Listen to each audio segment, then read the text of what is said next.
पिता का मूल्य। भारतीय कहानी। एक छोटा सा गांव था जहां एक गरीब परिवार रहता था। इस परिवार में पिता, माँ और एक छोटा सा बेटा था। पिता गांव में किसानी करके अपने परिवार की जरूरतों को पूरा करने की कोशिश करते थे।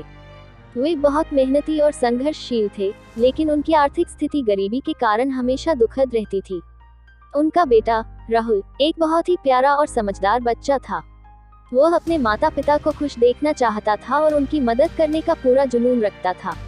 एक बार राहुल की पढ़ाई में एक बड़ी सफलता हुई और उसने एक प्रशासनिक पद प्राप्त किया।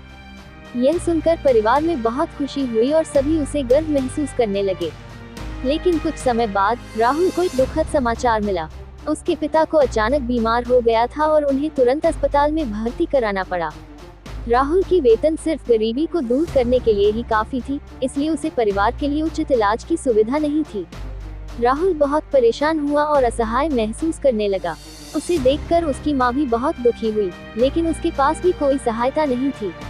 वे अपने पति को ठीक कराने के लिए हर संभव प्रयास कर रही थी, लेकिन सभी कुछ व्यर्थ हो रहा था। किसी ने उसकी सहायता नहीं की।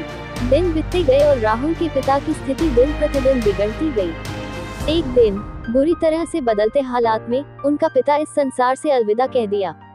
राहुल और उसकी मां के दिल में अविश्वास की आग उठ गई और उनका जीवन इस दुखद घटना से एक नई रुख ले गया। अंत में राहुल उतना होनहार होते हुए भी टूट गया था। वह अपनी छाया जो उसके पिता थे, एक बेटे के लिए उनका होना ही बहुत बड़ी हिम्मत होती है, जिसे वो सदा के लिए खो चुका था, जो अब उसे बहुत अच्छे से महसूस हो रहा था। यह कहानी हमें याद दिलाती है कि जीवन में सुख और दुख दोनों ही होते हैं। वक्त बदलता रहता है और हमें अनिश्चितता का सामना करना पड़ता है। हमें हमारे प्रियजनों के साथ समय बिताना और उन्हें प्यार करना चाहिए, क्योंकि हम कभी भी उनकी हानि का अनुमान नहीं लगा सकते।